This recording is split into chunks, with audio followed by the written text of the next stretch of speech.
মানুষের জীবন আসলেই ক্ষণিকের। যে কোনো জিনিসের মূল্য থাকলেও আমার মনে হয় মানুষের জীবনের কোনো মূল্যই নেই। ও আমার ছোট দেবর।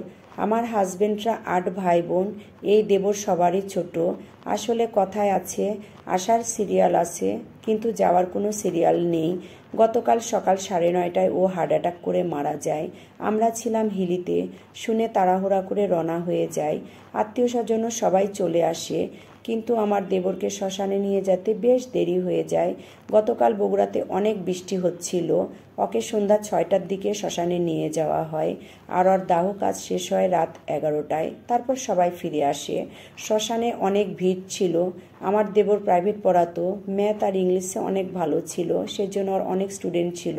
সেই স্টুডেন্টগুলো তো এসেছে, এছাড়াও অভিভাবক, তারপরে ওর বন্ধু বান্ধব, আত্মীয় স্বজন অনেক হয়েছিল। তারা সবাই 11টা পর্যন্তই ছিল। তারপরে সবাই ফিরে আসছে। আমার ছোট দেবর এটা, ও খুবই ভালো ছিল, খুব মিশুক ছিল। যাই হোক, আমি বেশি কথা বলতে পারলাম না। আমরা সবাই শোকাহত। আমার দেবরের জন্য সবাই আশীর্বাদ করো, ও যেন স্বর্গবাসী হোক। আজকে এই পর্যন্তই। সবাই ভালো থাকো।